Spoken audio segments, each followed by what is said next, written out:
ராதே கிருஷ்ண ராதே கிருஷ்ண. லீலைகளுக்கு பெயர் போனவன் கண்ணன் என்றாலும் கண்ணனை சில இடங்களில் தவறாக பேசுகின்றனர். அது ஏன்? கண்ணன் கோபியர்கள் குளிக்கும் போது ஆடைகளை திருடி விட்டானாம். ராசலீலையை கோபியரோடு ஆடினானாம். உண்மையாகவே கண்ணன் கோபியரின் ஆடைகளை திருட என்ன காரணம் என்பதை பற்றி நிச்சயம் அறிந்து கொள்ளவே வேண்டும். அதோடு மார்கழி மாதம் ஆண்டாளின் திருப்பாவையை பாடி பாவை நோன்பை நோற்றோம். இதற்கு அடித்தளம் அமைத்தது கண்ணனின் கோபியர்கள் தான். கோபியர்களின் மார்கழி பாவை நோன்பை பற்றியும் கண்ணனுடனான இந்த பயணத்தின் மூலம் அறிந்து கொள்ளலாம். கண்ணனுடன் பயணம் செல்வதற்கு முன்னாடி இதுவரைக்கும் நம்ம ஜானி வித் கிருஷ்ணா சேனலை சப்ஸ்கிரைப் பண்ணாதவங்க மறக்காம சப்ஸ்கிரைப் பண்ணுங்க.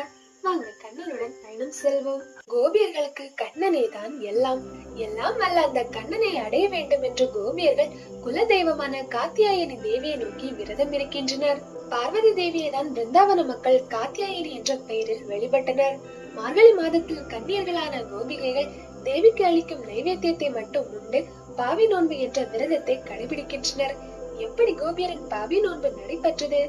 அருணோதய வேளையில், அதாவது விடியற்காலையில் எழுந்து கோபியர் அனைவரும் யமுனையில் நீராடுவார்கள். அந்த யமுனை கரையிலேயே மணலால் தேவியின் உருவம் செய்து சந்தனம், மனம் அதிகம் நிறைந்த பூக்கள், நிவேதனங்கள், தூபம், தீபம், பழம், அக்ஷதை முதலியவற்றை சேர்த்து பூஜை செய்தனர். காத்தியாயனி தேவியிடம் கோபியரின் வேண்டுதல் என்னவாக இருந்திருக்கும்? ஓம் காத்தியாயனி மகாமாயே மகா யோகின்யதீஸ்வரி நந்தகோபசுதம் தேவி பதிமே குருதே நமக. காத்தியாயனி தேவியே, மகா மாயே, மகா யோகினியே, எங்கள் குல தெய்வமே, நந்தகோபரின் மகனான கிருஷ்ணனையே எனக்கு கணவராக அருள வேண்டும் என்று உன்னை வணங்குகின்றேன் என கோபியர்கள் பிரார்த்திக்கின்றனர். கண்ணனை அடைய தேவி நிச்சயம் சகாயம் புரிவார்கள். கோபியர் கண்ணனை அடைய பார்வதி தேவிதான் கருணை புரிந்தார். ஆதிலட்சுமியான ருக்மிணி தேவியும் பார்வதி தேவியிடமே விண்ணப்பித்தார். தாயே, எனக்கு ஸ்ரீ கிருஷ்ணரையே கணவராக அருள வேண்டும் என்று. அவர்கள் பிரார்த்தனையும் நிறைவேறிவிட்டது. திருமணமாகாத கன்னி பெண்கள் இந்த மந்திரத்தை சொல்லி பிரார்த்தனை செய்தால் விரைவில் திருமணம் நடக்கும். அதோடு கண்ணனையை கணவனாக அடைய விரும்புவோர் நிச்சயம் இந்த மந்திரம் சொல்லி பிரார்த்தனை செய்யுங்கள். கண்ணனையே அடைவீர்கள். ஓம் காத்தியாயனி மகாமாயே மகா யோகின்யதீஸ்வரி நந்தகோபசுதம் தேவி பதிமே குருதே நமக. கோபியர்களை இப்படி நந்தகுமாரனான கிருஷ்ணனை என் கணவனாக வேண்டும் என்று ஸ்ரீ கிருஷ்ணரிடமே உள்ளத்தை வைத்தனர். மார்கழி மாதம் முழுவதும் கோபியரின் பாவி நோன்பு தொடர்கின்றது. தினமும் விடியற்காலையில் எழுந்து தோழிகளை அவரவர் பெயர் சொல்லி எழுப்பி ஒருவர் கையை மற்றவர் பிடித்து சேர்த்துக் கொண்டு யமுனையில் நீராட சென்றனர். அங்கு சென்றாலும் கண்ணன் லீலைகளை பாடிக்கொண்டே சென்றனர். மார்கழி பாவை விரதம் முடிய போகும் கடைசி நாளும் வந்தது. அப்படியென்றால் கோபியர்களுக்கு கண்ணன் நல்புரிய வேண்டும் அல்லவா? அதனால் கண்ணனும் மற்ற யமுனை கரைக்கு வருகின்றான். அப்போது கோபியர்களோ விரதம் முடிவடைந்த மகிழ்ச்சியில் ஆடைகளை யமுனை கரையில் அவிழ்த்து வைத்துவிட்டு கண்ணன் லீலைகளை பாடிக்கொண்டே நீராடுகின்றனர். தோழிகள் சேர்ந்தாலே குதூகலம் தான். அதிலும் கிருஷ்ண சகிகள் ஒன்று சேர்ந்தால் சொல்லவா வேண்டும்? கோபியர்கள் ஆனந்தமாய் நீராடுகின்றனர் கண்ணன் புகழை பாடி. அதை கண்ணனும் பார்க்கின்றான். அவர்கள் செய்த பூஜை நோக்கம் பற்றி கண்ணனுக்கு தெரியும். அந்த பூஜைக்கும் பிரார்த்தனைக்கும் பலன் அளிக்கவே கண்ணன் யமுனை கரைக்கு கோபியர்களை தேடி வந்தான். இங்குதான் கண்ணனின் லீலையும் ஆரம்பமானது. யமுனை கரையில் கோபியர்கள் கழற்றி வைத்த ஆடைகளை கண்ணன் மெல்ல எடுத்துக்கொண்டு கடம்ப மரத்தின் மேல் ஏறிவிட்டான். இனி கோபியர்களின் நிலை என்ன? கோபியர் ஆடைகளை பார்த்தால் ஆடைகளை அங்கு காணவில்லை. ஆடைகள் எங்கே என்று பார்த்தால் மரத்தின் மீது கண்ணன் இருக்கின்றான். அந்த மரத்தின் கிளைகளில் கோபியரின் ஆடைகள் தொங்குகின்றன. கண்ணன் அவன் குறும்புத்தனத்தை ஆரம்பித்து விட்டான். அதை கோபியர்களும் உணர்ந்து விட்டார்கள். கோபியர்களே, உங்களுக்கு விருப்பம் இருந்தால் நீங்கள் இங்கு வந்து ஆடைகளை எடுத்துச் செல்லலாம். நான் உங்களை கலாய்க்க எல்லாம் இல்ல, உண்மையைத்தான் சொல்றேன். நான் இதுவரை பொய் சொன்னதே கிடையாது. அது உங்களுக்கும் தெரியும் தானே கோபியரே. நீங்கள் ஒவ்வொரு நபராக வந்தும் ஆடைகளை பெறலாம், சேர்ந்து வந்தும் பெறலாம் என்றான் கண்ணன். கண்ணனின் இந்த விளையாட்டை கண்ட கோபியர்கள் அன்பில் திளைத்து ஒருவரை ஒருவர் பார்த்து கொண்டு வெட்கத்தால் சிரித்தனர். ஆனாலும் கோபியர்கள் தண்ணீரை விட்டு வெளியே வரவில்லை. கண்ணன் வெளியே வர கூறினாலும் அதில் நாணம் கொண்ட கோபியர் குளிர்ந்த நீரில் கழுத்து வரை மூழ்கி நின்றனர். அண்ணா, நீ இவ்வாறு அநியாயம் செய்யலாமா? நந்தகோபரின் மகன் அல்லவா? அன்பான கண்ணன் அல்லவா? ஆடையை தந்து விடேன் கண்ணா. உன்னை நல்லவன் என்றல்லவா பிரஜபூமி கொண்டாடுகிறது. குளிரில் நடுங்குகின்றோம் கண்ணா. கருநீல வண்ணா, அழகா, நாங்கள் உனது அடிமைகள். நீ கூறுவதை நிச்சயம் செய்வோம். தர்மம் தெரிந்தவனி, ஆடைகளை கொடு கண்ணா, இல்லை என்றால் நந்தகோபரிடம் செல்வோம் என்று கோபியர் கண்ணனிடம் கெஞ்சுகின்றனர். பகவானும் கோபியருக்கு பதில் கூறுகின்றார்.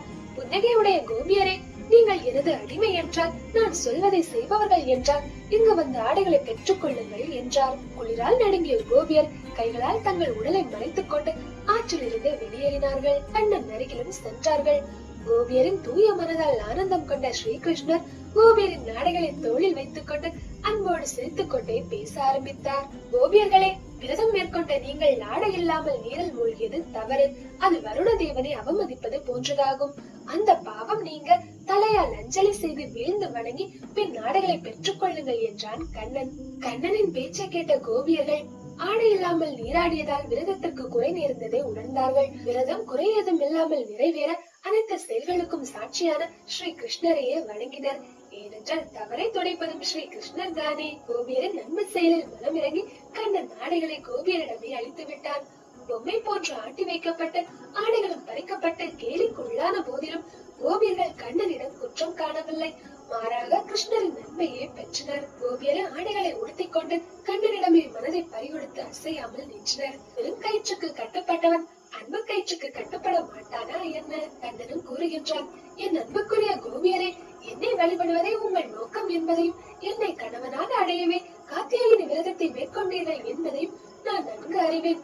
நிச்சயம் இது நிறைவேறும், அதையும் ஏற்கின்றேன். என்னிடம் மனதை பதித்தவர்களின் ஆசை உலக போகங்களை பெற காரணமாக இருக்காது.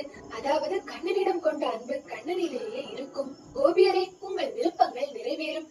யமுனையின் மணல் திட்டில் நிலவுடன் கூடிய இரவு என்னுடன் சேர்ந்து ஆனந்தம் அடைவீர்கள்.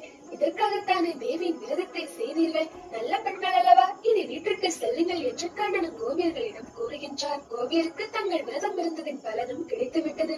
அந்த மகிழ்ச்சியில் கண்ணனை பிரிய மனமல்லாமல் கண்ணனை நினைத்துக் கொண்டே அவர் குறும்புகளை நினைத்துக் கொண்டே வீட்டுக்கு சென்றனர். கண்ணனும் எப்போது போல் மாடு மேய்க்க தோழர்களுடன் சென்று விட்டார். கண்ணன் கோபியரின் நாடைகளை திருடியது அவர்கள் ஆடை இல்லாமல் யமுனையில் நீராடிய தவறை உணர்த்தத்தான். அதோடு எந்த ஒரு பெண்ணும் ஆடை இல்லாமல் இருக்கக்கூடாது.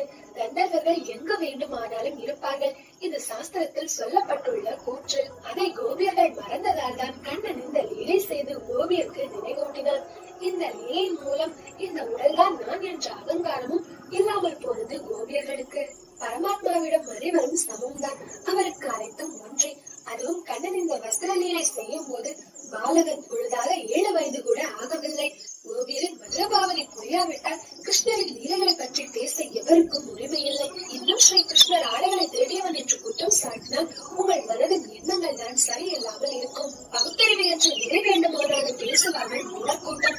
கண்ணன் குற்றம் இருக்கும் வரை பகவானை குறை கூறுவான் தன்னை நியாயப்படுத்த. பரமாத்மா என்பவர் எங்கும் இருப்பவர். படைப்பின் முன்னால் ஒன்றும் இன்றைகளுக்கு குழந்தை கண்டுள்ளவர்கள் செய்கிறேன். உண்மையான பகவான் பக்தனோ பகவானிடம் சரணடைய வேண்டும். சரணாகதிகள் எப்போதும் ஸ்ரீகிருஷ்ணர் மார்கழி மாதம் கோபியர்கள் நூற்ற பாவை நோன்பை ஏற்றுக்கொண்டார். கோபியர்களின் விருப்பம் யமுனை கரையில் நிலவுடன் கூடிய இரவில் நிறைவேறும் என்று அருளினார் பகவான். இது நிறைவேறும் சமயமுமே வருகின்றது. அதுதான் ராசக்கிரீடை. பாகவதத்தின் 10வது ஸ்கந்தம் 29 முதல் 33 வரையிலுள்ள அத்தியாயங்கள் ராசக்கிரீடையை தான் வர்ணிக்கின்றது. இதனால் இந்த 5 அத்தியாயங்கள் ராச பஞ்சாத்யாயி என்று சொல்லப்படுகிறது. இந்த ராசலீலை எதற்காக, ஏன் ராசலீலையில் புறக்கணிப்பு ஏன், விரகம் ஏன், இணைதல் ஏன், அதை பற்றி தொடர்ந்து கண்ணனுடனான பயணத்தின் மூலம் அறிந்து கொள்ளலாம். கண்ணனின் ராசலீலைக்குள் நுழையிறதுக்கு முன்னாடி இந்த வரைக்கும் ஜர்னி வித் கிருஷ்ணா சேனலை சப்ஸ்கிரைப் பண்ணாதவங்க மறக்காம சப்ஸ்கிரைப் பண்ணுங்க. மார்கழியில் நோன்பு நோற்ற கோபியரின் எண்ணங்கள் அடுத்து வருகின்ற மார்கழிக்கு முன்னதாக நிறைவேறுகின்றது. ராசலீலை சரத்கால பௌர்ணமி இரவில் நடைபெறுகின்றது. சரத்காலம் ஐப்பசி கார்த்திகை மாத காலமாகும். சரத்கால பௌர்ணமி இரவில் மல்லிகை பூக்கள் மலர்ந்திருக்கின்றன. அதை பார்த்த பகவான் கோபியர்களுக்கு அழைத்து பாக்கி நினைவுபடுத்தி பார்க்கின்றார். இனி கோபியர்களுடன் லீலை புரிய பகவான் முடிவெடுத்து விட்டார். வானில் சந்திரன் உதித்து அதன் ஒளியால் அனைத்து இடங்களையும் அழகாக்கியது. வெயிலால் வாடிய மக்களின் தாபத்தையும் அது நீக்கியது. அல்லிப்பூவிற்கு இதம் தருபவனும் திருமகளின் திருமுகம் போன்று விளங்கும் சந்திரனின் ஒளியால் வனம் முழுவதுமே சிவந்திருக்கின்றது. இதை கண்ட கண்ணனோ பிரஜபூமியின் அழகிகளான கோபியர்களின் மனதை கவரும்படி குழலிசைக்கின்றான். கண்ணனின் வேணுகானம் காற்றில் பரவி கோபியர்களின் இதயத்தை தொட்டது. மனதை பறித்த கண்ணனின் குழலிசை கேட்ட கோபியர்கள் கண்ணனிடமே மனதை பறிகொடுத்தார்கள். கோபியர்கள் கண்ணனுடைய குழலிசையை கேட்டதுமே ஒருவர் மற்றவருக்கு சொல்லாமல் அனைவருமே கண்ணனையே தேடி ஓடினார்கள். கண்ணனை தேடி வந்த ராதையும் நானேன்னு கண்ணன் கிட்டயே போறாங்க. என்னென்ன வேலை செஞ்சாங்களோ அதையெல்லாம் அப்படியே விட்டு விட்டு கண்ணா என்று கண்ணன் குழலிசைக்கு பின்னாலேயே ஓடினார்கள். பசுவிடம் பால் கறந்து கொண்டிருந்தவள் அதை அப்படியே விட்டுவிட்டு ஓடினாள். பாலையும் கஞ்சியும் காய்த்து கொண்டிருந்தவங்க அதை அப்படியே விட்டுட்டு ஓடுறாங்க. சாப்பாட்டை பரிமாறிக்கொண்டிருந்தவங்களும், குழந்தைகளுக்கு பால் ஊட்டி கொண்டு இருந்தவங்களும், கணவனுக்கு சேவை செய்துட்டு இருந்தவங்களும், சாப்பிட்டுட்டு இருந்தவங்களும், இப்படி எல்லாருமே அத பாதியில விட்டுட்டு போறாங்க. உடலுக்கு நறுமண பொருட்கள் பூசிக்கொண்டிருந்தவங்களும், நீராடுகின்ற கோபி தலையை துவட்டாமலும், கண்களுக்கு மை போட்டுக் கொண்டிருந்த கோபிகையை பாதியிலே நிறுத்திவிட்டும் கண்ணன் கிட்ட போறாங்க. சில பேர் பரபரப்பில் ஆடையை மாற்றி கட்டியும் நகைகளை மாற்றி போட்டுக்கொண்டு சென்றாங்க. இப்படி கணவர்கள், பெற்றோர்கள், உடன் பிறந்தவர்கள், உறவினர்கள் யார் தடுத்தாலுமே கோபியர்கள் நிற்காம கண்ணனிடம் மனதை கொடுத்துவிட்டு தன்னை மறந்து சென்றார்கள். ஆனாலும் சில கோபியர்களுக்கு வீட்டை விட்டு வெளியே வர முடியல. அதுக்காக அவங்க வருத்தப்படாம ஸ்ரீ கிருஷ்ணரிடமே எண்ணத்தை வைத்து வெளி உலகத்தை மறந்து தியானத்தில் மூழ்கினார்கள். கண்ணனோட பிரிவை அவங்களால தாங்கவே முடியல. அதனால தியான நிலையில் கண்களை இறகு அணைத்து ஆனந்தம் அடைந்தார்கள். அப்படிப்பட்ட நிலையில் அவர்களின் பாவமும் புண்ணியமுமே அழிந்து விட்டன. கண்ணனை காதலனாக எண்ணி கண்ணனுடன் இணைந்தாலும் பகவானுடைய பரமாத்ம சொரூபத்தையே அடைந்து விட்டார்கள். கண்ணனிடம் கோபியர்கள் வைத்திருப்பது காதல். கண்ணனை காதலனாகவே கண்டார்கள். அப்படி என்றால் எப்படி பரபிரம்மமான பகவானை அடைந்தார்கள் என்ற கேள்வி வரலாம். சேதி நாட்டு அரசன் சிசுபாலன் ஸ்ரீ கிருஷ்ணர் மீது பகை கொண்டான். ஆனாலும் அவன் முக்தி அடைந்தான். பகை கொண்டு அவனை முக்தி பெறும்போது அன்பு கொண்டவர்கள் முக்தி அடைய மாட்டார்களா என்ன? பகவானுக்கு வளர்தல், குறைதல், காரண காரியம் என்ற இயல்புகள் கிடையாது. எண்ணங்களுக்கு அப்பால் உள்ளவர், எல்லையற்றவர். கோபிகைகளை போல பிரேமை, சிசுபாலனை போல பகை, கம்சனை போல பயம், யசோதா அன்னையை போல அன்பு, பாண்டவர்களை போல உறவு, நாரத முனிவர்களை போல பக்தி, இப்படி ஏதாவது ஒரு விதத்தில் பகவானிடம் மனதை வைத்திருப்பவர்கள் நிச்சயம் பகவானுடன் இரண்டர கலக்கின்றார்கள். அதனால் யோகேஸ்வரரான ஸ்ரீ கிருஷ்ணரிடத்தில் எந்த சந்தேகமும் வேண்டாம், ஆச்சரியமும் கொள்ள வேண்டாம். மரம் செடி கொடிகளுக்கும் பகவானால் தானே முக்தி கிடைக்கின்றது. இங்கு பிரேமை பாவனையால் தான் கோபியர்கள் பகவானை அடைந்தார்கள். நீங்களும் கண்ணனிடம் பிரேமை கொள்ளுங்கள் கோபியர்கள் போன்று. எப்படி ஆனாலும் அனைவரை மீறி கோபியர்கள் கண்ணனிடமே வந்து விட்டார்கள். கண்ணனுடைய பேச்சை எவராலுமே மீற முடியாது. கோபியர்களை பார்த்த கண்ணன் தன் இனிய பேச்சை அழகாக ஆரம்பிக்கின்றான். கோபியர்களே, உங்கள் வரவு நல்வரவாகட்டும். உங்களுக்கு விருப்பமானது எதுவோ அதையே நான் செய்கின்றேன். பிரஜபூமியில் அனைவரும் நலந்தானே? அப்படி இருக்க நீங்கள் இங்கு வர என்ன காரணம்? கொஞ்சம் சொல்லுங்கள். அதோட இப்போது இரவு வேளை. இரவு நேரம் பயங்கரமானது. வனவிலங்குகளும் சுற்றி தெரியும். அதனால் நீங்கள் இங்கு இருப்பது சரிப்பட்டு வராது. உங்களோட அம்மா, அப்பா, குழந்தைங்க, சகோதரர்கள், கணவர்கள் உங்களை காணாமல் தேடுவார்கள். அவர்களுக்கு நீங்கள் கவலை கொடுக்க கூடாது. அளவுடன் முழு நிலவில் பிரகாசிக்கும் பிருந்தாவனத்தை பார்த்து விட்டீர்கள் அல்லவா? அதனால் நேரத்தை வீணாக்காமல் வீடுகளுக்கு சென்று விடுங்கள். நல்ல பெண்கள் அல்லவா நீங்கள்? கணவருக்கான கடமைகளை செய்யுங்கள். குழந்தைகளுக்கு பால் கொடுங்கள். ஒருவேளை இந்த கண்ணனிடம் கொண்ட ஆழ்ந்த அன்பால் மனம் வழிபட்டு நீங்கள் வந்திருந்தால் அதுவும் மிகவும் நல்லதுதான். என்னிடம் தானே எல்லோரும் அன்பு காட்டுகின்றனர். அது மிகவும் நல்ல விஷயமே. பெண்களின் பெரிய கடமை என்ன தெரியுமா கோபியர்களே? வஞ்சகம் இல்லாமல் கணவர்களுக்கு பணிவிடை செய்வதும், உறவினர்களுக்கு உதவுவதும், தன்னுடைய பெற்றோர்களை போற்றி பாதுகாப்பதும் தான். கணவன் தீய பழக்கமே உள்ளவன் ஆனாலும், அழகில்லாதவன் ஆனாலும், அறிவே இல்லாதவன் ஆனாலும், நோயாளி ஆனாலும், ஏழை ஆனாலுமே பெண்கள் தன் கணவரை ஒருபோதும் கைவிடக்கூடாது. தன் கணவனை விட்டு காதலனுடன் செல்வது அற்பச்செயல். அது புகழையே கெடுத்துவிடும். தர்ம நெருக்கி தவறானது. கோபியர்களே, எனது திருவிளையாடல்களை பற்றி நீங்கள் கேட்பதாலும், என்னை காண்பதாலும், மனதில் நினைப்பதாலும், புகழ்வதாலும் என் பக்தி உங்களுக்கு நிச்சயம் கிடைக்கும். நான் அருகில் இருந்தால்தான் என் பக்தி கிடைக்கும் என்றல்ல. நான் அருகில் இல்லாமல் இருந்தாலும் என்னுடைய பக்தி உங்களுக்கு கிடைக்கும். அதனால் நல்ல கோபியர்கள் அல்லவா, உங்கள் வீட்டிற்கு செல்லுங்கள் என்று கண்ணன் கோபியர்களிடம் கூறுகின்றான். கண்ணனிடம் இந்த பேச்சை நம் கோபியர்கள் எதிர்பார்க்கவே இல்லை. பெரிய ஏமாற்றம். கண்ணனுடைய இந்த பேச்சை கேட்ட கோபியர்களும் மனம் தளர்ந்து விட்டார்கள். என்ன கண்ணன் போய் இப்படி பேசுகின்றானே என்று தவித்தனர். கண்ணன் ஒன்றும் சாதாரண மனிதன் அல்ல. கோபியர்கள் கண்ணனை தங்கள் ஆத்மாவாகவே கண்டனர். கோபியர்கள் என்றால் கன்னிப்பெண்கள் மட்டுமல்ல, பிரஜபூமியின் அனைத்து மகளிருமே கோபியர்கள் தான். திருமணம் மாணவர்களும் இதில் அடங்குவார்கள். இந்த உலகிற்கே தலைவன் பகவான். அந்த தலைவனையே கோபியர்கள் நாடி சென்றார்கள். இந்த இடத்தில் கண்ணன் கோபியர்களை புறக்கணிக்கின்றான் அல்லவா? கண்ணனுடைய இந்த புறக்கணிப்பை கோபியர்கள் எப்படி ஏற்கின்றார்களா இல்லையா? நம் பிருந்தாவன கோபியர்கள் கண்ணனை தேடி வந்தால் கண்ணன் அவர்களை வீடுகளுக்கு செல்ல கூறினான் அல்லவா? இதுவே நம்ம அந்த பிளேஸ்ல இருந்தா கண்ணனை திட்டியே தீப்போம். என்னடா கண்ணா, அவ்வளவு கஷ்டப்பட்டு உன்னை தேடி வந்தா இப்படி எங்களை வீட்டுக்கு விரட்டுறியே அப்படின்னு. ஏண்டா கண்ணா இப்படி எல்லாம் பண்றேன்னு நம்ம கேட்போம். இதே மாதிரிதான் கோபியர்களும் மனமுடைகின்றார்கள். கண்ணிலிட்ட மை கண்ணீருடனே வழிகின்றது. துன்பத்தால் அமைதியாகவே நிற்கின்றார்கள். கண்ணனிடம் எதுவும் பேசவில்லை. இனி கோபியர்கள் இந்த இடத்தில் கண்ணனிடம் என்ன பேசுகின்றார்கள் என்பதை நாம் அறிய வேண்டும். அதே இதிலிருந்து அறிந்து கொள்வோம். அன்புமிக்க இந்த கண்ணன் அன்பே இல்லாதவன் போன்று பேசுகின்றானே, நாமோ இவருக்காக எல்லா ஆசைகளை விட்டுவிட்டு இவர் மேல் மட்டும் ஆசை வைத்துள்ளோமே என்று கோபியர்கள் வருந்துகின்றார்கள். அழுதழுது சிவந்த கண்களை துடைத்துக் கொண்டு பதட்டத்துடன் அன்பு பொங்க கோபியர்கள் பேச ஆரம்பித்தார்கள். நீ சொல்வதே சரி என்று பிடிவாதமாக விட்டுக் கொடுக்காமல் இருக்கும் கண்ணா, இப்படிப்பட்ட கடுமையான சொற்களை கூறுவது சரியல்ல. பற்றுகள் அனைத்தை விட்டு உனது திருவடிகளை நாடி உள்ள உன் நடிகர்களான எங்களை கைவிட்டு விடாதே. ஆதி புருஷனான ஸ்ரீமன் நாராயணர் முக்தி நாடி தன்னிடம் வருபவர்களை கைவிட மாட்டாரே, அதுபோல தாமும் எங்களை கைவிடக் கூடாது. அன்பு கண்ணா, கணவரையும் பெற்ற குழந்தைகளையும் உறவினர்களை காப்பதே பெண்களின் கடமை என்று நீ கூறியது சரியானது. உயிர்களின் நன்பிற்கு மிகவும் உரிய உற்றாரும் உறவினரும் ஆத்மாவும் தாம் தானே பகவானே. நீங்கள் கூறிய தர்மத்தின் இறுதி முடிவும் பகவானான உன்னை அடைவதுதான் கண்ணா. அதனால் இந்த சேவைகளை உனக்கே செய்கின்றோம். வாழ தெரிந்தவர்கள் எப்போதும் ஆத்மாவான உன்னிடமே அன்பு செலுத்துவார்கள். கணவனும் குழந்தைகளும் எப்போதுமே துன்பம் தரக்கூடியவர்கள். அவர்களால் என்ன பலன்? இரக்கம் காட்டு கண்ணா, தாமரை கண்ணா, உன் மீது கொண்ட அன்பை ஒருபோதும் முறித்து விடாதே. வீட்டு வேலைகளில் ஈடுபட்டிருந்த மனமும் அதில் ஈடுபடவில்லை. உன்னை விட்டு ஓரடி கூட கால்கள் நகர மறுக்கின்றன. இப்படி இருக்கும்போது எப்படி கண்ணா வீட்டிற்கு செல்வோம்? இனிய நண்பனே, உன் புன்னகையும் அன்பு பார்வையும் பாட்டும் மனதின் உணர்ச்சிகளை தீண்டிவிட்டன. அதை நீயே அணைக்க வேண்டும் கண்ணா. அப்படி ஒருவேளை செய்யாவிட்டால் உன்னை விட்டு நீங்கும் விரகம் என்ற நெருப்பிற்கு உடலை அழைத்துவிட்டு தமது திருவடியிலேயே கலந்து விடுவோம் கண்ணா. உன் பாத சேவை லட்சுமி தேவிக்கு கூட எப்போதோதான் கிடைக்கின்றது. ஏனென்றால் இந்த காட்டுவாசிகளிடம் அன்பு கொண்ட நீ இங்கேயேதானே சதா இருக்கின்றாய். தம் பாதத்திற்கு சேவை செய்யும் பாக்கியம் இப்போதுதான் எங்கள் அனைவருக்கும் கிடைத்துள்ளது.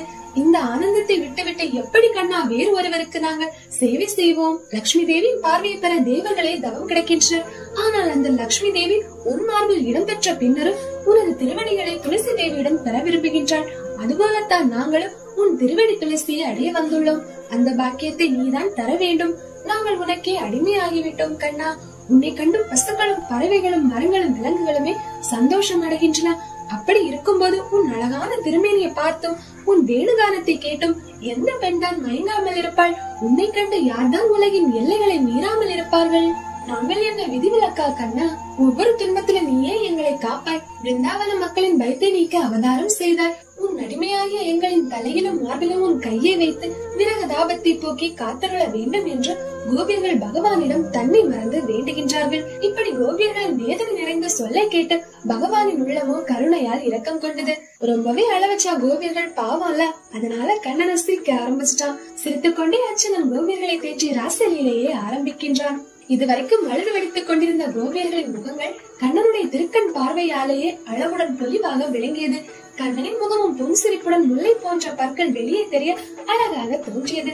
அந்த சமயம் கோபிகள் சூழ இருந்த கண்ணன் நட்சத்திரங்களுக்கு இடையில் இருக்கும் சந்திரன் போல தோன்றினான். ஆயிரக்கணக்கான கோபியர்கள் ராச மண்டலத்தில் வரிசை வரிசையாக கண்ணனை சூழ்ந்து நிற்கின்றனர். கோபியர்கள் சேர்ந்து பாட கண்ணன் குழலிசைத்துக் கொண்டே பிருந்தாவனம் எங்கும் சுற்றினான். கண்ணன் கழுத்தில் அணிந்திருந்த கௌஸ்தவமணியின் ஒளியும் வனமாலையின் ஒளியும் காட்டையே ஒளிமயமாக்கிவிட்டது. குளிர்ந்த யமுனையாற்றங்கரையிலேயே கோபியர்கள் சூழ கண்ணன் அங்கு வருகின்றான். அல்லிப்பூக்களின் நறுமணத்தோடு வீசும் காற்றை அனுபவித்தனர். பகவான் ஸ்ரீ கிருஷ்ணர் கோபியர்களை கட்டி அணைத்தும் தலைமொழியை கோதியும் இடையே கிள்ளியும் கேலி செய்யும் பார்வையாலும் பேச்சாலும் புன்சிரிப்பாலும் கோபியர்களின் மனக்கிளர்ச்சியை தூண்டிவிட்டார். கோபியர்களோடு பல விளையாட்டுகளை விளையாடி மகிழ்ந்தார். இப்படி கோபியர்களின் விருப்பங்கள் நிறைவேறுகின்றது. இது கோபியர்களின் மிகக்கணக்கான காத்திருப்பு அல்லவா? அதனால் கோபியர்களுக்கு பரம திருப்தி. ஆனால் கிருஷ்ணன் தன்னுடன் இருப்பதால் தானே பாக்கியசாலி, தானே மதிப்பு மிக்கவள், அழகி என்று தங்களுக்குள் கர்வம் கொண்டனர். கோபியர்களின் கர்வம் சரியானது அல்ல. இதை கோபியருக்கு உணர்த்த வேண்டும் என்று பகவானும் முடிவெடுத்து விட்டார். அப்படி என்றால் இந்த இடத்துல கண்ணனுடைய லீலை ஆரம்பிக்க போகின்றது. தன்னழகில் கர்வம் கொண்ட கோபிகளின் கர்வம் நீங்க வேண்டும். அந்த கர்வம் நீங்கி மனம் தெளிவடைய வேண்டும் என்று கண்ணன் அந்த இடத்திலேயே மறைந்து விட்டான். மறைவது என்று மாயாவிக்கு புதிதல்ல. என்னடா கோபியருக்கு வந்த சோதனை! இனி கோபியர்கள் மீண்டும் என்ன செய்வார்கள்? இப்போதுதான் கண்ணனை தேற்றி அவருடன் லீலை செய்ய ஆரம்பித்தார்கள். அதுக்குள்ளாடி கண்ணன் மறைந்து விட்டான். அப்பப்பா, கோபிகளை படாத பாடுபடுத்தி விளையாடி இருக்கான் நம்ம கண்ணன். பக்தர்கள் மீது பித்து கொண்ட கண்ணன் இப்போது கோபியர்களை பித்து பிடித்தவர்கள் போன்று அலைய விட்டிருக்கின்றான். கண்ணா கண்ணா என்று பித்து பிடித்தவர்கள் போல் கோபியர்கள் தவிப்படுகின்றனர். எங்கும் நிறைந்த கண்ணனை கோபியர்கள் எளிதில் அடைந்தார்கள் பிரேமி பக்தியால். ஆனால் கண்ணனை அடைந்து விட்டால் கண்ணன் என்னிடம் மட்டுமே இருக்கின்றான் என்ற கர்வம் கூடாது. உண்மையான அன்பிற்கு ஆட்படுபவன் அகங்காரம் வந்தால் எட்ட நிற்பான். அதுபோன்று கோவிந்தன் கோபியர்களிடமிருந்து மறைந்து விட்டான். கண்ணனை பிரிந்த கோபியர்கள் துயரத்தால் எழுது புலம்புகின்றனர். அடர்ந்த காட்டில் கண்ணனை எங்கும் எங்கும் தேடி எழுகின்றனர். கண்ணனுடன் பயணம் சென்று காணாமல் போன கண்ணனை கோபியர்களுடன் சேர்ந்து நாமும் தேடுவோம். கோபியர்கள் அடர்ந்த காட்டில் கண்ணனை காணாது தவிக்கின்றனர். கண்ணனின் அழகிய நடை, புன்சிரிப்பு, மனதை கவரும் கடைக்கண் பார்வை, குறும்பு பேச்சுகளில் தன்னை இழந்த கோபியர்கள் என்ன செய்தார்கள் தெரியுமா? கண்ணன் இதுவரை என்னென்ன லீலைகள் செய்தானோ அதை போன்று கோபியர்கள் நடிக்க ஆரம்பித்தனர். கண்ணனின் நடை உடை பாவனையில் மூழ்கி போன கோபியர்கள் நான் தான் கிருஷ்ணன், நான் தான் கிருஷ்ணன் என்று சொல்லிக்கொண்டு கண்ணனின் லீலைகளை செய்ய ஆரம்பித்தனர். முழு மனதையும் கண்ணனிடம் கொடுத்த பின்பு இனி மீது என்ன இருக்கின்றது? கோபியர்கள் அனைவரும் ஒன்றாக சேர்ந்து கண்ணனின் சிறப்புகளை பாடிக்கொண்டே ஒரு காட்டிலிருந்து இன்னொரு காட்டிற்கு சென்றனர். கண்ணனே எங்கும் தேடி தேடி பித்து பிடித்தவர்கள் போல அலைந்தனர். எங்கும் நிறைந்த கண்ணனை பற்றி கோபியர்கள் நீ எங்கள் கண்ணனை கண்டாயா என்று மரங்களிடம் கேட்க ஆரம்பித்தனர். அரச மரமே கண்ணனை கண்டாயா நீ? இச்சி மரமே, ஆலமரமே, காதல் பார்வை பார்த்து சிரித்து எங்கள் மனதை திருடிய கல்வனை எங்காவது கண்டீர்களா? அசோக மரமே, நாகமரமே, புன்னையே, சம்பக மரமே, அழகிகளின் சறுக்கை புன்சிரிப்பாலே நீக்கிவிடும் பலராமனின் தம்பி இந்த வழியாக சென்றாரா? கோவிந்தன் பாதங்களில் அன்பு கொண்ட துளசியே, வண்டுகள் மயக்கும் உன் மாலையை கழுத்தில் அணிந்த கண்ணனை பார்த்தாயா? அவன்தான் உன்னிடம் அதிக அன்பு கொண்டுள்ளானே. மாலத்தையே, மல்லிகையே, ஜாதியே, பிச்சையே, மாதவன் உங்களுக்கு மகிழ்ச்சி தர உங்களை தடவிக்கொண்டே இந்த வழியாக சென்றிருப்பாரு. நீங்களாவது அவரை பார்த்தீர்களா? யமுனை கரையில் வாழும் மா, பலா, வேங்கி, நாவல், இருக்கு, வில்வம், மகிழம், கடம்ப மரங்களை நீங்கள் பிறருக்கு உதவுவதற்காகவே வாழ்கின்றீர்கள். மனதை அந்த மாயவனிடமே கொடுத்து பிரிவால் வாடுகிற எங்களுக்கு கண்ணன் சென்ற பாதையை கூறுங்களேன். பூமி தேவியே, நீ என்ன தவம் செய்தாயோ? கேசவனின் பாதம் பட்டதால் மரம் செடி கொடிகள் நிறைந்து அழகாக இருக்கின்றாயே, அது ஸ்ரீகிருஷ்ணரின் பாதம் பட்டதால் மட்டுமா? இல்லை வாமனாய் விழுந்து உன்னை எழுந்தானே அதனாலா?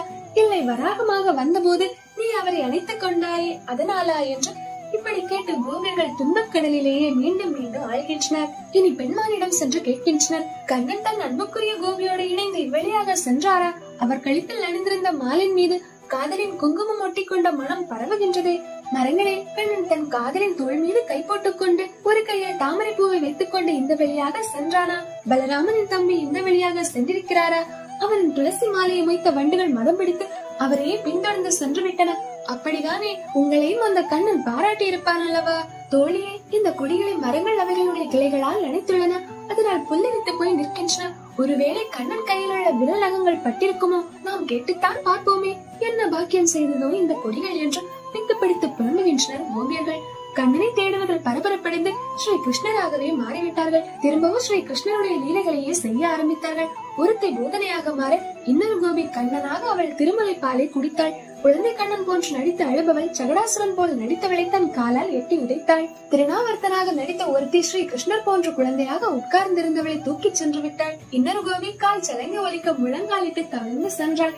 ஒருத்தி ஸ்ரீ கிருஷ்ணராகவும் மற்றொருத்தி பலராமராகவும் பல கோபர்களாகவும் மாறி கன்றுகளாக பலரை ஓட்டிச் செல்ல ஒருத்தி பக்தாசுரனாகவும் ஒருத்தி பகாசுரனாகவும் நடந்தாள். அப்போது கண்ணன் வேடம் போட்ட கோபிகைகள் அவர்களை வலம் செய்வது போல நடித்தார்கள். கண்ணன் போன்று புல்லாங்குழல் இசைக்க தூரத்தில் சென்ற பல பசுமாடானவர்கள் திரும்புகின்றனர். ஒரு தோழியின் தோள் மீது இன்னொருத்தி கைப்போட்டு செல்லும் போது நான் தான் கிருஷ்ணன், என் அழகை பாருங்கள் என்ற எண்ணத்தால் கண்ணனாகி போனாள். காற்றையும் மழையும் கண்டு பயப்படாதீர்கள், அதற்கான பாதுகாப்பை இதோ செய்து விட்டேன் என்று தன் மேலாடை தூக்கி பிடித்தாள் ஒரு கோபிகை. இனி கண்ணனாக நடித்த கோபி காளியனாக நடித்த கோபியின் தலை மீது ஏறி நின்றாள். ஏ துஷ்ட பாம்பே, சென்றுவிடு, நான் தீயோர்களை அடக்கவே அவதரித்துள்ளேன் தெரியுமா என்றாள். கோபர்களே, அதோ பாருங்கள், காட்டுத்தீ பற்றி எரிகின்றது, உடனே கண்களை மூடிக்கொள்ளுங்கள், நான் உங்களை காப்பாற்றுகிறேன் என்றாள் ஒரு கோபி. இனி ஒரு கோபி இன்னொரு கோபியை மாலையால் உடலில் கட்டியது போல் கட்ட அவளுமே பயந்தவள் போன்று முகத்தை மூடிக்கொண்டு நடித்தாள். இப்படி கண்ணன் லீலைகளுக்குள்ளே மூழ்கி போனார்கள் கோபியர்கள். அதோடு பிருந்தாவன செடி கொடி மரங்களிடம் கண்ணனை கண்டீர்களா கண்டீர்களா என்று கேட்டுக்கொண்டே சென்றனர். அப்படி செல்லும் போது ஒரு இடத்தில் ஸ்ரீ கிருஷ்ணரின் காலடிகளை கண்டுகொண்டனர். அது நிச்சயம் கண்ணனின் காலடிகள் தான் என்று கோபியர்களுக்கு தெரியும். ஏனென்றால் கண்ணனுடைய பாதத்தில் கொடி, தாமரை, வஜ்ராயுதம் போன்ற அடையாளங்கள் இருக்கும். அந்த அடையாளங்கள் கண்ணன் பாதங்களில் மட்டுமே இருக்கும். அப்படிதான் இந்த அடையாளங்களை வைத்து கண்ணன் காலடியை பின்தொடர்ந்து கோபியர்கள் செல்கின்றனர். அப்படி செல்லும் போது கோபியர்கள் இன்னொரு விஷயத்தை பார்க்கின்றார்கள். அது என்னவென்றால், கண்ணன் காலடி சுவடிக்கு முன்னதாக இன்னொரு பெண்ணின் காலடி தடம் இருக்கின்றது. அது யாருடைய காலடி தடம்? யார் அந்த பெண்? இத்தனை கோபியர்களை தவிக்க விட்டுவிட்டு கண்ணன் ஒரே ஒரு கோபிகையுடனா சென்றான். அதற்கு என்ன காரணமாக இருக்கும்? யார் அந்த கோபி? நிறைய பேர் சொல்வாங்க, கண்ணனுக்காக ஏங்கி தவிக்கிறேன் இந்த கோபிகளோட ஏக்கத்தை பாருங்க. அவங்க தன்னையும் மறந்து சுத்தி இருக்க எல்லாரையும் மறந்து கண்ணா கண்ணான்னு தவிக்கிறாங்க. இந்த தவிப்பு, இந்த பிரேமையை தான் நாம் கோபியரிடம் இருந்து கற்றுக்கொள்ள வேண்டும். சுயநலமில்லாத அன்பையே கண்ணன் மீது வைக்க வேண்டும். சர்வம் ஸ்ரீ கிருஷ்ணார்ப்பணம். கோபியர்கள் கண்ணனை காணாமல் பிருந்தாவன காடு முழுவதுமே தேடி அலைகின்றார்கள். அந்த சமயம் கண்ணனின் காலடி தடத்தை கண்டுபிடிக்கின்றார்கள். ஆனால் கண்ணன் காலடி தடத்திற்கு முன்னதாக இன்னொரு பெண்ணின் காலடி தடம் உள்ளது. அது யார் அப்படின்னு நீங்க ஆல்மோஸ்ட் கண்டுபிடிச்சிட்டீங்க. கண்ணன் வேறொரு கோபிகளுடன் சென்று விட்டதை கோபியர்கள் உணர்ந்து விட்டனர். கோபியர்களுக்கு பொசசிவ்னஸ் ஸ்டார்ட் ஆகிருச்சுன்னே சொல்லலாம். இது யாருடைய காலடி தடம்? கண்ணன் தோள் மீது கை போட்டுக் கொண்டு சென்றிருக்கின்றார் என்று கோபியர்கள் பேச ஆரம்பிக்கின்றனர். பகவானை மிகுந்த பக்தியோடு அவள் சேவித்திருப்பாள். அதனால்தான் கண்ணன் நம் அனைவரையும் தவிக்க விட்டுவிட்டு அவளை மட்டும் அன்போடு ரகசியமாக அழைத்து சென்றிருக்கின்றான். கோபியர்களே, கண்ணன் பாதம் பட்ட இந்த மண்ணும் கொடுத்து வைத்ததுதான். இந்த பாத தூசியை தலையில் வைத்தால் நாமும் கண்ணனை பெறலாம். கோபியர்களில் யாரோ ஒருத்தி மட்டும் நம் எல்லோருக்குமான கண்ணனை நம்மிடம் இருந்து பிரித்து அழைத்து சென்று விட்டாள். அந்த கோபிகையின் காலடியை பார்க்க பார்க்க மற்ற கோபியர்களின் உள்ள வேதனையால் தவிக்கின்றது. இன்னும் கொஞ்ச தூரமா நடந்து போனால் அங்கே அவளின் காலடியை காணவில்லை. எங்கு சென்றாள்? எங்கும் செல்லவில்லை. நுனிப்புல் குத்தி அவளுக்கு காலில் வலி ஏற்படுகின்றது என்று கண்ணன் அவளை தோளில் தூக்கி சென்றானாம். தோளில் தான் கண்ணன் அவளை சுமந்து சென்றிருக்கின்றான் என்று கோபியர்கள் உறுதி செஞ்சிட்டாங்க. அது எப்படி என்றால் கண்ணனுடைய காலடிகள் அந்த இடங்களில் மட்டும் ஆழமாக பதிந்திருக்கின்றதாம். அந்த கோபிகையை தூக்கிட்டு போன பாரத்தாலதான் கண்ணன் காலடி ஆழமா பதிஞ்சிருக்குன்னு கன்ஃபார்ம் பண்ணிட்டாங்க. அடுத்த ஒரு இடத்தில் அந்த கோபிகையை பூக்களை பறிப்பதற்காக ஸ்ரீ கிருஷ்ணர் இறக்கி விட்டு விட்டாராம். அது எப்படி தெரிந்தது? பூ உயரத்தில் என்ன நம்ம எலும்பி எட்டி பறிக்கணும். அப்படி பூ பறிக்கும் போது முழு பாதமும் தரையில் படாமல் முன் பாதங்கள் மட்டும்தான் தரையில் அழுத்தமாக பதிந்திருக்கும். இங்கேயும் அப்படிதான். பூ பறித்தது எதற்கு? சும்மா ஒண்ணும் கண்ணன் பூ பறிக்க மாட்டான். தன்னுடன் அழைத்து சென்ற காதலியின் தலைமுடி அழகாக பின்னி இருக்கின்றான். அதோடு பறித்த பூக்களை அவள் தலையில் சூட்டியிருக்கின்றான். ஏனென்றால் கண்ணன் தன் காதலியுடன் உட்கார்ந்திருந்த இடத்தை அடையாளத்திற்காக விட்டு சென்றிருக்கின்றான். இதையெல்லாம் பார்க்கும் போது கோபியருக்கு சிரிக்கவா தோணும். தப்பு செஞ்சிட்டோமேனு கோபியர்கள் வருத்தப்படுறாங்க. பகவான் ஸ்ரீ கிருஷ்ணர் ஆத்மா ராமன், தன்னுள்ளேயே பரமானந்தத்தை அனுபவிப்பவர். காமத்திற்கு அடிமையாகாத பகவான் காதலியரின் பிடிவாதத்தை காண்பிக்கவும் காதல் கொண்டவனின் நிகழ்ச்சியை உணர்த்தவே இந்த லீலையையும் செய்கின்றார். இப்படியே கோபியர் கண்ணன் சென்ற வழிகளை காண்பித்துக் கொண்டே வனம் எங்கும் சுற்றித் திரிகின்றனர். கோபியர்களின் நிலையை பார்த்து செடி கொடிகளுமே பரிதாபம் கொண்டன. ஆமா, கண்ணன் தனியா ஒரே ஒரு கோபியை மட்டும் அழைச்சிட்டு போனானே, அந்த கோபி யார் தெரியுமா? அது வேற யாரும் அல்ல, கண்ணனின் ராதாதான். ஸ்ரீமத் பாகவதம் பரீட்சித் மன்னருக்கு சுகமுனிவர் கூறுவதாகும். சுகமுனிவர் ராதாராணி மீது அதீத பக்தி கொண்டவர். அவர் ஒருமுறை ஸ்ரீ ராதாராணியின் பெயரையோ இல்லை மற்ற கோபியரின் பெயரையோ கூறினால் ஆழ்ந்த பரவச நிலைக்கு சென்று விடுவார். பாகவதம் முழுவதிலும் ஸ்ரீ ராதாவின் பெயரோ இல்லை மற்ற எந்த கோபியின் பெயரையோ குறிப்பிட மாட்டார். அதனால்தான் ராதாராணியை இங்கு பகவானின் காதலி என்றும் வேறொரு கோபிகை என்றும் சொல்கின்றார். அப்படியென்றால் இப்போது கண்ணனுடன் இருப்பது ராதாதேவி, கிருஷ்ணபிரியா. இனி ராதாதேவி என்ன செய்றாங்க அப்படின்னா, தான் மேல ஆசை வச்ச எல்லா கோபியரை விட்டுட்டு கண்ணன் என்னிடம் தானே அதிக அன்பு கொண்டுள்ளான், அதனால் நானே மற்ற கோபியர்களை விட உயர்ந்தவள் என்று நினைத்தார். அப்படி நினைத்ததோடு காட்டின் வேறொரு பகுதிக்கு கண்ணனுடன் செல்கின்றார். அப்போது கண்ணனிடம், கண்ணா, இனி ஓரடி கூட என்னால் நடக்க முடியாது. நீ எங்கு செல்ல விரும்பினாலும் அங்கு என்னையும் தூக்கி செல்லுங்கள் என்றாள். இது செருக்கால் வந்த பேச்சாகும். கண்ணனும் சரி என் தோள் மீது ஏறிக்கொள் ராதா என்றான். ராதாவும் தோள் மீது ஏற முயற்சிக்கும் போது சட்டென்று மாயாவி மறைந்து விட்டான். ராதாவோ அந்த அடர்ந்த காட்டில் என்ன செய்வதென்று தெரியாமல் பரிதவித்தாள். ஏ நாதா, காதல் கண்ணா, எங்க இருக்கின்றாய்? உன் அடிமையான என்னை உன் அருகில் அழைத்துக் கொள்வாய், என் எதிரில் வந்துவிடு கண்ணா என்று கதறுகின்றாள் ராதா. காட்டில் யாருமே இல்லை. ராதா இவ்வளவு அழைத்தும் கண்ணன் வரவே இல்லை. காடு இரண்டு விட கண்கள் சிவந்து விட காதல் ராதை அலைந்தாள். அவனை தேடி அவள் தன்னை தொலைத்து விட்டு ஆஸ்தி நோயில் விழுந்தாள். உதடு துடிக்கும் பேச்சு இல்லை, உயிரும் இருக்க மூச்சு இல்லை, வந்த பாதை நினைவு இல்லை, போகும் பாதை புரியவில்லை. எப்படிதான் ராதா கூவி கூவி அழைத்தாலும் கண்ணன் வரவில்லை. கண்ணனை தேடி வந்த கோபியர்கள் தான் காதல் கண்ணனின் பிரிவால் வருந்தும் தோழி ராதாவை கண்டனர். ராதாவும் அழுது கொண்டே நடந்ததை தோழிகளிடம் கூறுகின்றார். ஸ்ரீகிருஷ்ணர் முதலில் தன்னிடம் காட்டிய அதீத அன்பையும் பின் தன் தவறான செயலால் கண்ணன் தன்னை விட்டு சென்றதையும் கூறுகின்றார். இனி ராதையோடு சேர்ந்த மற்ற கோபியர்களும் வனம் முழுவதும் தேடுகின்றனர் கண்ணனை. எங்கு தேடினாலும் மாயாவி வருவதாக இல்லை. ஸ்ரீ கிருஷ்ணரிடமே மனதை பதித்து அவரை பற்றியே பேசி அவரை போலவே நடித்தனர். உயிருக்கு உயிராக நினைத்த கண்ணனின் கல்யாண குணங்களை பற்றி பாடிக்கொண்டே இருந்தனர் கோபியர். அதனால் அவர்கள் தன்னை பற்றியோ தங்கள் வீடுகளை பற்றியோ நினைக்கவே இல்லை. காடு முழுவதும் கண்ணனை தேடி அலைந்து பார்த்துவிட்டு மீண்டும் யமுனை மணல் திட்டை அடைந்தனர். அப்போதும் கண்ணன் நினைவுகளிலே ஆழ்ந்து கண்ணன் எப்போது வருவான் என்று எதிர்பார்த்தனர். அழுது கொண்டே கண்ணனை பற்றியே பாடினார்கள். கண்கள் மூடிக்கொண்டு கண்ணன் பேரை சொல்லி கைகள் ஈட்டி அளித்தாள். காட்டில் தொலைத்து விட்ட கண்ணின் நீர்த்துளி எங்கு கண்டு பிடிப்பாள்.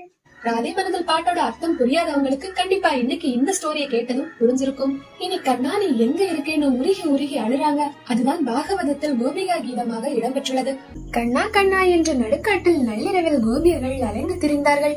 கண்ணன் லீலைகளை பாடி அவனை புகழ்ந்து வஞ்சகன் என்று இகழ்ந்து விலக கடலில் தவித்தனர். ரொம்பவே ஒருத்தங்களை அழ வச்சா நல்லா இருக்காது. அதனால கோபியரோட கண்ணீரை துடைக்க நம்ம ஹீரோ என்று கொடுக்க போறாரு. வாங்க கண்ணனை போய் கெட்டியா புடிச்சுப்போம், இல்லைன்னா மறுபடியும் மாயாவி மறைஞ்சிருவான். மன்மதனையை மயக்கும் அழகுடையவர் ஸ்ரீகிருஷ்ணர். இடையில் பீதாம்பரம் அணிந்திருக்கின்றார். கழுத்தில் வனமாலை, முகத்தில் புன்சிரிப்பு. இந்த தோற்றத்தோடு கோபியர்கள் முன்பு கண்ணன் தோன்றினார். உயிர் போய் உயிர் வந்தது போல் தங்கள் நன்மைக்குரிய கண்ணன் திரும்பி வந்ததை பார்த்த கோபியர்கள் முகம் முழு நிலவிற்கு சமமாக பிரகாசித்தது. அனைவரும் ஒரே நேரத்தில் திடீரென எழும்பி கண்ணனை சுற்றி வளைத்தனர். கண்ணனை கண்ட மகிழ்ச்சியில் ஒரு கோபி என்ன செய்தாள் என்றால் கண்ணனின் கைகளை தன் இரு கையாலும் பிடித்தாள். இன்னொருத்தை கண்ணன் கையை பிடித்து தன் தோள் மீது போட்டுக் கொண்டாள். மற்றொரு கோபி கண்ணன் சுவைத்து உமிழ்ந்த தாம்பூலத்தை தன் வாயில் எடுத்துக்கொண்டாள். தாபம் கொண்ட இன்னொரு கோபி பகவான் திருவடியை தன் மார்பில் ஒத்திக் கொண்டாள். இன்னொரு புறம் ஒரு கோபி கண்ணனிடம் ஊடல் கொண்டு கோபத்தால் புருவத்தை நிறுத்தி உதட்டை கடித்துக் கொண்ட ஓரக்கண்ணாலேயே கண்ணனை குத்துபவள் போல் பார்த்து கொண்டிருந்தாள்.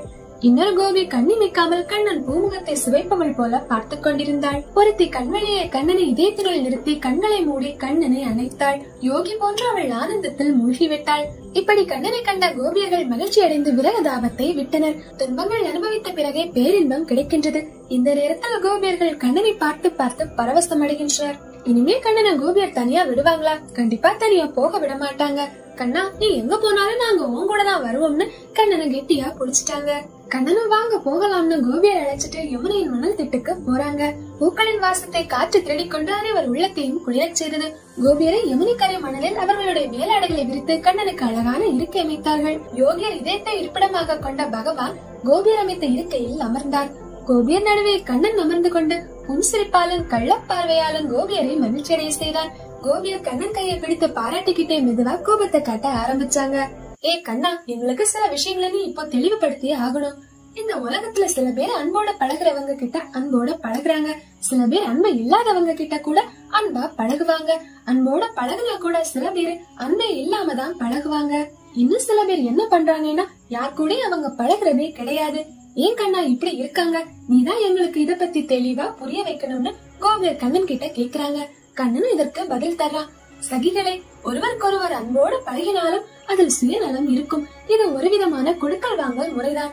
அன்போட பழகலைனாலும் அவங்க கிட்ட அன்பு காட்டுறவங்க பெற்றோருக்கு சமமான கருணை குணம் படைத்தவங்க.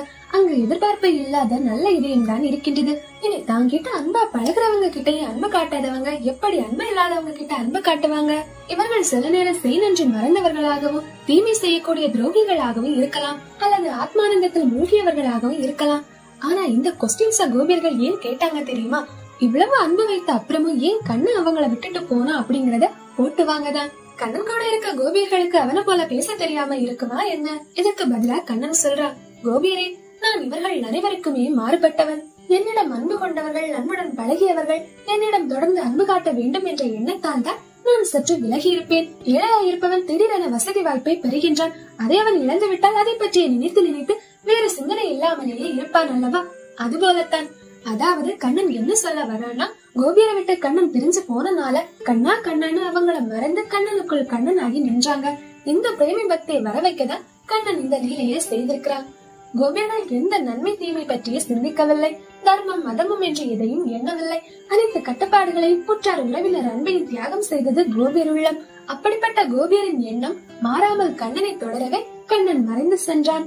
அதனால் கோபியரே, உங்கள் அன்புக்குரிய கண்ணனிட குற்றம் காணாதீர்கள் என்று கண்ணன் கூறுகின்றார். உலக பற்றை விட்டுவிட்டு கபடமற்ற அன்போடு என்னை வந்தடைந்த உங்களுக்கு எல்லையில்லாத காலம் கைமாறு செய்தாலும் அது ஈடாகாது. இந்த கண்ணன் என்றும் கோபியருக்கு கடன்பட்டவன் தான். நீங்கள் தான் உங்கள் கருணையாலும் அன்பாலும் என்னை இந்த கடனில் இருந்து விடுவிக்க வேண்டும் என்று கண்ணன் கோபியரிடம் கூறுகின்றான். இதுதான் தூய்மையான அன்பிற்கு அடையாளம். கோபியரும் கண்ணன் பேச்சில் விரகதாபத்தை விட்டனர். அவர்கள் மகிழ்ச்சிக்கும் எல்லை இல்லாமல் போனது. மகிழ்ச்சியின் ஆனந்தத்தில் ராச நடனமும் ஆரம்பிக்கின்றது. அதை கண்ணனுடனான அடுத்த பயணத்தில் அறிந்து கொள்ளலாம். கண்ணனை கெட்டியா பிடிக்கதான் கண்ணன் நம்மளை விட்டு விலகி நிற்பான். நம்ம கண்ணன் ஒருவேளை உங்களை விட்டு தூரமா போற மாதிரி நீங்க ஃபீல் பண்ணீங்க அப்படின்னா நீங்க கண்ணனை இன்னும் கெட்டியா பிடிக்கணும்னு அர்த்தம். உங்ககிட்ட கண்ணன் இன்னும் நிறைய அன்பை எதிர்பார்க்கிறான் அப்படிங்கறதா ஒரே ஒரு அர்த்தம். இதை நீங்க மனசுல வச்சுட்டு உங்களோட உண்மையான அன்பை கண்ணனுக்கு சமர்ப்பீங்க. அதுதான் வேண்டும். நம்ம அன்பில் குறை இருந்தாலும் கண்ணன் அன்பு ஒருபோதும் குறையாது. கண்ணன் அன்பிற்கு ஈடு இணையே இல்லை. அதை நீங்கள் உணர்ந்து கொள்ளுங்கள். ராதே கிருஷ்ணா. விரகத்தை அனுபவித்த பிறகு அங்கு மகிழ்ச்சியே தோன்றும். பகவானும் கோபியரை மகிழ்ச்சிப்படுத்த ராசலீலையை ஆரம்பிக்கின்றார். நம்ம தமிழ்நாட்டுல ராசலீலை தான் குறைவை கொத்து அப்படின்னு சொல்வாங்க. உங்களுக்கு பௌர்ணமி இரவு கண்ணனுடன் ராச நடனம் ஆட வேண்டுமா? வாங்க கண்ணனுடன் பயணம் சென்று கண்ணனுடனான ராசலீலையில் இணைவோம். ஆயிரக்கணக்கான கோபியர்கள் ஒருவரை ஒருவர் கைகளை பிடித்துக் கொண்டு வட்டமாக நின்றனர் ராசமண்டலத்தில். யோகேஸ்வரனான ஸ்ரீ கிருஷ்ணர் 2 கோபியர்களுக்கு இடையே ஒரு கிருஷ்ணராக நின்றார். ஒவ்வொரு கோபிகையின் தொழிலும் ஒரு கிருஷ்ணர் கைப்போட்டுக் கொண்டு நிற்கின்றார். இந்த காட்சியை பார்க்கவே கோடி கோடி கண்கள் வேண்டும். தேவர்களும் ராசலீலையை பார்க்க வானில் வந்து ஒன்று கூடினார்கள். கோபியரின் வளையல்களும் கால்கொலுசும் ராச நடனத்தில் அழகாக ஒலித்தன. தங்கத்திற்கு இடையில் ரத்தினம் போல் கண்ணனும் அழகாக ஜலித்தான். ராச நடனத்தில் ஆடும் தாளத்திற்கு ஏற்ப காலடி வைத்தும் கைகளில் அழகாக முத்திரைகள் வைத்தும் புன்சிரிப்புடனான புருவ நெருப்பும் இடையே வளைத்தும் ஆடை அசைந்தும் கன்னத்தில் அசைந்து மோதும் குண்டலங்களாலும் கோபியர்கள் முகம் ஏற்க கண்ணனை பற்றி பாடிக்கொண்டே ஆடினார்கள். கார்மேகத்திற்கு இடையில் மின்னல் போன்ற கோபியர் காட்சியளித்தார்கள். கண்ணன் கோபியரை கட்டி அணைக்க கண்ணனுடைய அன்பில் கோபியர்கள் மகிழ்ச்சி கொண்டு இனிய குரலோடு பாடி ஆடினார்கள். ஒரு கோபி கண்ணனுடன் சேர்ந்து ஸ்வரஜதிகளை ஒன்றுக்கொன்று கலக்காமல் பாடினாள். கண்ணனும் பலே பலே என்று பாராட்டினான். நம்மளும் அப்பப்போ பாடி பாப்போம், கண்ணன் பாராட்டுவான் கண்டிப்பா. ஒரு கோபி என்ன செய்தாள் என்றால் தன் அருகில் நின்ற கண்ணனை கையால் கட்டிக்கொண்டாள். நாமும் கண்ணனை கையால் கட்டிக்கொள்ளலாம். இன்னொரு கோபி கண்ணன் கையை பற்றி முத்தமிட்டாள். அப்படியே நடனம் புரிந்து கொண்டே கண்ணன் கண்ணத்தோடு கண்ணம் வைத்த கோபிகைக்கு தான் வென்ற தாம்பூலத்தை பகவான் அவள் வாயில் போட்டார். திருமகள் தலைவனை காதலனாக பெற்ற கோபிகைகள் கண்ணனை புகழ்ந்து கொண்டே அவனுடன் விளையாட ஆரம்பித்தனர். கண்ணனும் தன் கைகளால் கோபியர் கழுத்தை கட்டிக்கொண்டு விளையாட ஆரம்பித்தான். தன் நிழலை கண்டு சிறு குழந்தைகள் அதோடு விளையாடும் அல்லவா, அதுபோன்று பகவானும் கோபியரோடு விளையாடினார். அன்பால் அழகான பார்வை பார்த்து கலகலவென்று பேசி சிரித்து விளையாடி மகிழ்ந்தார்கள். பகவானின் திருமேனியை கட்டி அணைத்ததால் பேரானந்தம் கொண்ட கோபியர் அவிழ்ந்த கூந்தலை மாடையையும் நகைகளையும் சரி செய்ய இயலாமல் நின்றனர். ராசமண்டலத்தில் எத்தனை கோபியர்கள் இருந்தார்களோ அத்தனை உருவம் ஏற்று பகவானும் ராசலீலை புரிந்தார். அளவுக்கு மீறி விளையாடியதால் கோபியர்கள் முகம் வாடியது. பகவானும் அன்புடன் தன்னுடைய கைகளால் கோபியர் முகத்தை துடைத்தார். கண்ணனுடைய அழகான கைகள் தங்கள் மீது பட்டதால் கோபியர்கள் புன்சிரிப்பு மற்றும் அன்பான பார்வையால் கண்ணனை மகிழ்வித்து பகவான் திருவிளையாடல்களையே பாடினார்கள். பின் கண்ணன் யமுனை ஆற்றில் கோபியரோடு இறங்கி விளையாடினான். கோபியரின் குங்குமம் கண்ணனின் வனமாலையில் பட்டு அதன் நிறமும் மாறிப்போனது. 4 புறமும் கண்ணனை சூழ்ந்து நின்று கண்ணன் மேல் நீரை வாரி இறைத்து கோபியர்கள் விளையாடினார்கள். இந்த கேம் நல்லாதான் இருக்கு, கலியுக கோபீசன் ட்ரை பண்ணலாம். இதை பார்த்து தேவர்களுமே பூமலையை பொழிறாங்க. இந்த நீர் விளையாட்டை தான் ஜலக்கிரீடை என்று சொல்வார்கள். ஜலக்கிரீடை முடிந்து வெளியே வந்தது யமுனை கரையில் உள்ள உய்யாவனத்தில் விளையாடுகின்றார்கள். இந்த லீலையிலும் பல விளையாட்டுகள் உள்ளது. அது கர்க்க சம்ஹிதாவில் சொல்லப்பட்டுள்ளது. இப்படி இரவு முழுவதும் மாமாதவன் கோபியரோடு விளையாடினான். பகவான் ஆத்மானந்தத்தில் திளைப்பவர். அதனால் இந்த ராசலீலையில் காமத்தையும் அதன் போக்கையும் தன்னுள்ளே அடக்கிக் கொண்டார் பகவான். அதனால் ராசலீலை காமனை வெற்றி கொண்டது என்று வர்ணிக்கப்படுகின்றது. இதை சாதாரண மனிதர்கள் நினைத்து பார்க்கவும் கூடாது. இது பகவான் ஒருவராலேயே சாத்தியம். பல பேருக்கு சந்தேகம் வரலாம். ராசலீலையை காரணம் காட்டி ஸ்ரீ கிருஷ்ணரை பல பேர் இகழ்வார்கள். தர்மத்தை ரட்சிக்க வந்தவர் தான் தர்ம நெறிகளை அமைத்தவர். அதை உபதேசித்தவரும் காப்பவரும் அவரே. அப்படி இருக்க ஏன் அவரே பிறருடைய மனைவிகளை தீண்டினார்? இப்படிப்பட்ட செயலை ஏன் செய்தார் என்ற கேள்விகளை கேட்பார்கள். தீ எல்லா பொருட்களையும் எரித்தாலும் தீயில் எந்த குறையும் இல்லை அல்லவா? பகவானை போன்ற பேராளுமை இல்லாதவன் மனதாலும் இப்படிப்பட்ட செயல்களை செய்யக்கூடாது. அறியாமையால் இதை செய்பவன் அழிந்து போவான். சிவபெருமானை அல்லாத விஷத்தை வேறு யாராவது சாப்பிடலாமா? சாப்பிட்டால் அழிவுதானே. அதுபோன்றுதான் பகவானின் சொற்களே வேத வாக்கு. அதன்படி நாம் நடக்கலாம். ஆனால் அவர் செய்ததையே நாம் செய்யலாம் என்று கொள்ளக்கூடாது. அறிவாளி பகவானின் சொல்லுக்கு தகுந்த செயலை தான் பின்பற்ற வேண்டும். தன்னலமற்ற பகவானுக்கு இதனால் நன்மையோ தீமையோ இல்லை. பகவான் இவைகளை கடந்தவர். பக்தர்கள் பகவான் திருவடி தூசியைதான் வணங்கி மகிழ்கின்றனர். பகவானை தியானித்து பற்றியின் கர்ம தலையை விட்டு ஞானிகள் பகவானை அடைகின்றனர். பக்தர்களின் விருப்பத்திற்காக அவதாரம் செய்யும் பகவானை எப்படி கர்மவினை கட்டுப்படுத்தும்? கண்ணன் என்ன நம்மை போன்ற சாதாரண மனிதனா? கோபியர்களின் கணவர்கள் மற்றும் அனைத்து உயிர்களின் உள்ளத்தில் இருக்கும் ஆத்மாதானே பகவான். சர்வசாட்சியான பகவான் திருவிளையாடல் செய்யவே அவதாரம் செய்கின்றார். பகவானின் திருவிளையாடல் கேட்டு பகவானிடம் பக்தி கொண்டவனாக இருக்க வேண்டும். அனைவருக்கும் தலைவனாகவும் கணவனாகவும் இருப்பது பகவானே.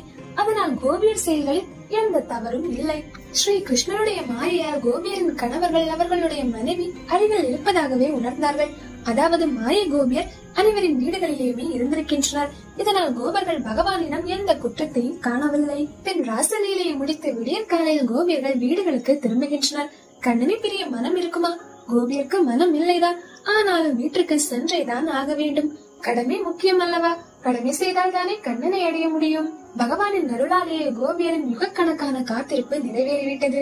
பகவானுடைய இந்த ராச திருவிளையாடல் ஆர்வத்தோடு கேட்கிறவங்களும் சொல்றவங்களுக்கும் பகவான் மேல அதீத அன்பு உருவாகி பக்தனாகி போகின்றான். உள்ளத்தின் காம நோயும் நீங்கி போகின்றது. பகவான் மீது குறை காண்பவன் தன் மீது குற்றம் உள்ளவனாகத்தான் இருப்பான். இல்லை என்றால் அவன் என் பகவானை குறை சொல்ல வேண்டும். யார் எதை கோரினாலும் நீங்கள் உறுதியாக கண்ணன் மீது பக்தி கொள்ளுங்கள். பகவான் நம்மை ரட்சிக்க எப்போதும் இருக்கின்றார். ராதே கிருஷ்ணா. இந்த வீடியோ பதிவு உங்களுக்கு பிடிச்சிருந்தாலும் மறக்காம இந்த வீடியோவை லைக் பண்ணுங்க, ஷேர் பண்ணுங்க, கமெண்ட் பண்ணுங்க. கண்ணனுடன் நான் அடுத்த பயணத்தில் சந்திக்கலாம். கிருஷ்ணா கிருஷ்ணா, ராதா ராதா.